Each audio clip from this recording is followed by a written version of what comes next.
گنتی نہیں کی جاتی.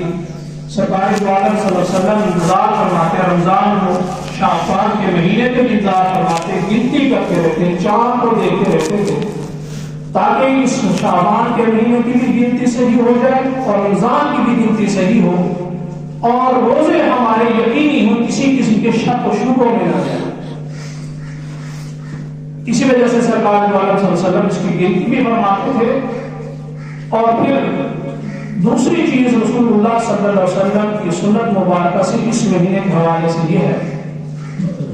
کہ روزے رکھتے تھے آقا انعامدار صلی اللہ علیہ وسلم شعبان مبارک میں خصوصی طور پر. تو یہ روزے رکھنا بھی مصنون ہے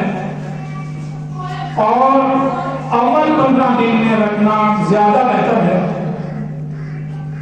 ایک تو رمضان کی تیاری ہو جائے، اس کا استقبال ہو جائے. ویسے بھی اس مہینے کے آقا انعامدار صلی اللہ علیہ وسلم روزے رکھے ہیں تو تاکہ آدمی عادی بن جائے، روزے رکھنے کا ایک طبیعت بن جائے اور اگلے رمضان کے مہینے کے روزوں کو یہ اپنے آپ کو تیار کرے. پہلے 15 دن میں روزے رکھنے کا حکم اور سنت ہے. آخری 15 دن نہ رکھنا ہم جیسوں کے لیے بہتر ہے. ہاں جن کو اللہ نے قوت عطا دی ہے کہ 15 روزے اگلے رکھنے کے بعد یا پہلے نہیں رکھتا آخری 15 دن رکھ لیتا ہے، اس کو کمزوری نہیں ہوتی اور وہ بالکل اس کی قوت بڑھا لیتی ہے اور رمضان والے روزے رکھنا اس کے لیے مشکل نہیں بنتا. تو ایسے شخص کو صرف اجازت ہے کہ وہ روزے رکھ سکتا ہے، ورنہ وہ اپنے آپ کو تیار کرے، اگلے 15 دن روزے چھوڑ دے، اس مہینے کے اگلے 15 دن روزے چھوڑ دے تاکہ اس کے پاس قوت طاقت پوری ہو اور فرض روزے ہیں ان کو بخوبی انجام دے سکے. یہ حکم ہے روزے رکھنے کا. سرکار دو عالم صلی اللہ علیہ وسلم خود بھی روزہ رکھتے تھے اور ان کی فضیلت بھی ہے. تیسری چیز جو اس مہینے کے ساتھ وابستہ ہے وہ اس مہینے کی 15ویں تاریخ، 15 شعبان کی جو شب ہے، رات ہے، جس کو شب بارات کہتے ہیں، بہت عظمت والی اور فضیلت والی رات ہے.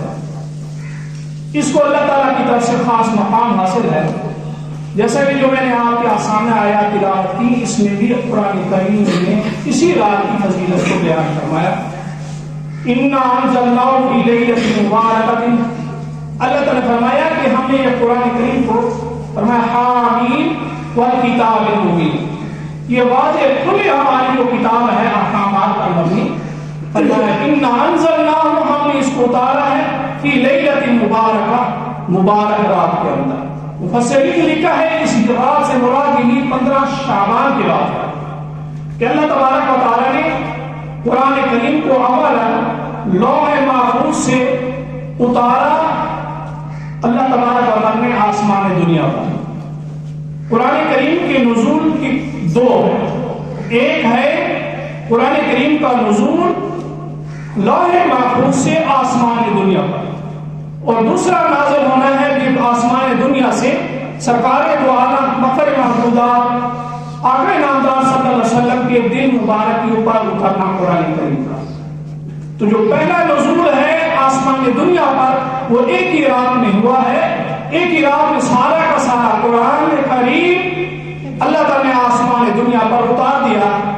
اور وہ آسمان دنیا پر جس رات اترا وہ یہی 15 شعبان کی رات جس کو لیلۃ المبارکہ کہا ہے.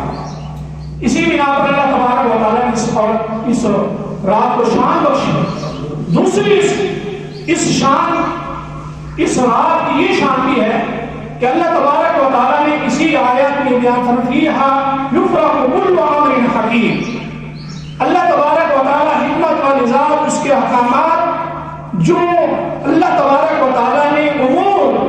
اپنی نظام کائنات کو چلانے کے لیے طے کیے ہیں، اللہ تبارک و تعالیٰ سارے امور کی تقسیم اسی رات میں فرما دیتے ہیں. اسی 15 شعبان کے رات کو سارے امور اللہ رب العزت تقسیم فرما دیتے ہیں، فرشتوں کے حوالے کر دیتے ہیں. لوح محفوظ میں تو اللہ تعالیٰ کے سارے احکام پہلے محفوظ، اللہ تعالیٰ کے علم میں تو پہلے محفوظ. فرشتوں کو امور کو سر انجام دینے کا اللہ تعالیٰ کی طرف سے حکم ہوتا ہے، ان کے سامنے ان کے حوالے کیے جاتے ہیں وہ امور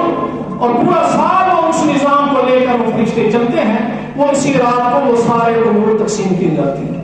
حدیث شریف میں ہے کہ ہر آدم کے نے، ہر انسان نے جس نے دنیا میں آنا ہے،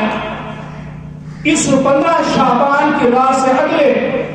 سال تک جس آدمی نے اس دنیا میں آنا ہے، ان سب کی پیدائش ان کی اللہ تبارک و تعالیٰ اسی رات لکھ دیتے ہیں فرشتوں کے حوالے کا۔ اور اس سال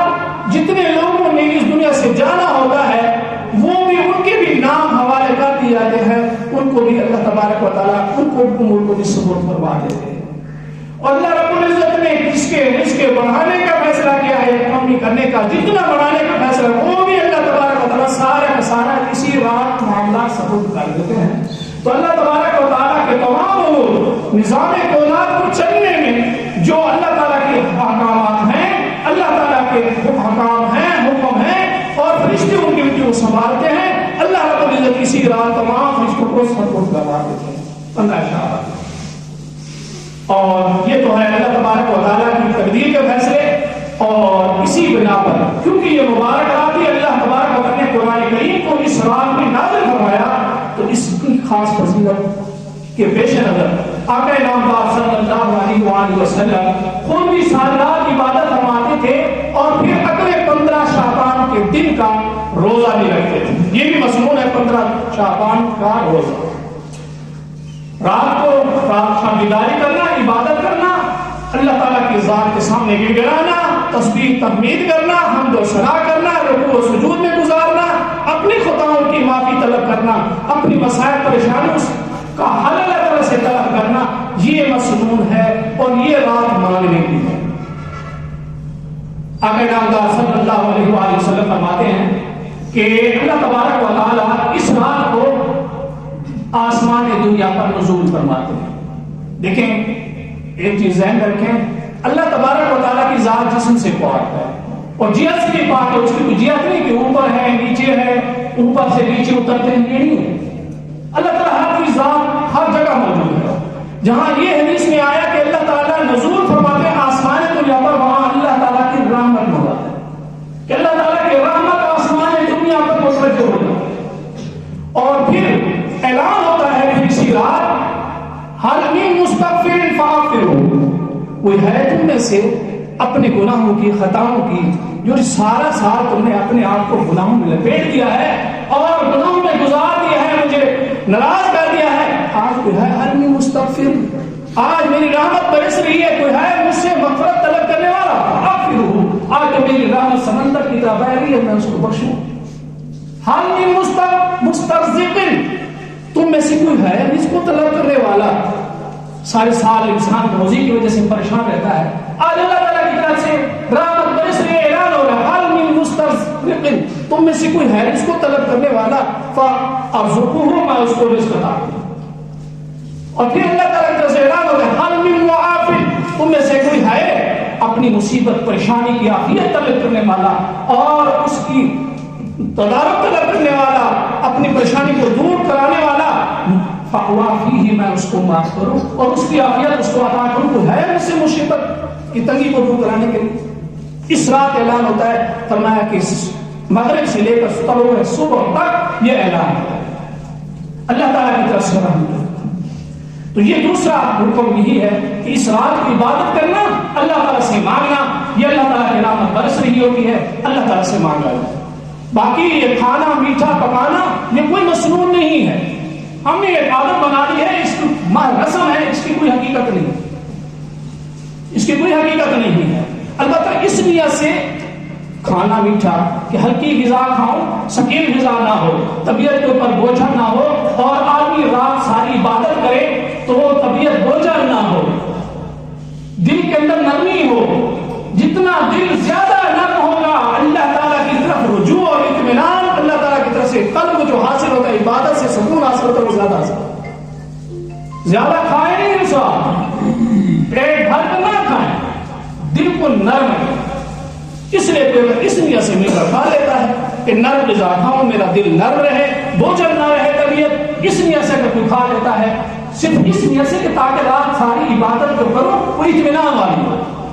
تو کھا سکتا ہے، ورنہ ضروری نہیں۔ دوسرا یہ تو آپ ہر ایک ذی شعور عقل والا آدمی سمجھتا ہے یہ پٹاخے، یہ جو رسمیں عام طور پر کی جاتی ہیں اس سے روکو، یہ تو شیطانی عمل ہے، اپنے بچوں کو روکو. فضول خرچی بھی ہے اور شیطانی عمل بھی ہے، جہاں اللہ تعالیٰ کی رحمتوں کا نزول ہے اور شیطانی امور، یہاں سے پٹاخے اور کیا کچھ ہو رہا ہے، اس سے بھی بچنا ہے. تو یہ احکامات ہیں اس رات کے حوالے سے. رات کو دوسرا رسول اللہ صلی اللہ علیہ وسلم سے یہ بھی ثابت ہے کہ اس رات نبی علیہ السلام جنت البقیع میں قبرستان میں تشریف لے گئے تھے. تو یہ روایت میں لکھا ہے کہ یہ رسول صلی اللہ علیہ وسلم کا روزانہ کا معمول تھا، یہ اس رات کی خصوصیت نہیں ہے. آپ صلی اکثر جاتے رہتے تھے، اس رات بھی گئے، چونکہ یہ رات خاص فضیلت والی تھی، اس وجہ سے امی عائشہ رضی اللہ عنہا نے اس فضیلت کو بیان کرتے ہوئے اس واقعے کا ذکر فرمایا کہ آپ سب وہاں تشریف لے کر واپس آئے. اور یہ بات مشہور ہوگی کہ قبرستان میں جانا چاہیے اس رات، ضروری نہیں جائیں، ہاں باقی راتوں کی بنسبت اس رات جانا زیادہ مستحب ہے، کیونکہ اس رات جانا رسول صلی اللہ علیہ وسلم کی سنت سے ثابت ہے. تو یہ بھی ضروری نہیں ہے، اگر کوئی نہ جائے تو یہ احکامات میں سے تھے. اور اللہ تبارک و تعالی ہمیں رمضان المبارک کی تیاری کی توفیق نصیب فرمائے، احکامات پر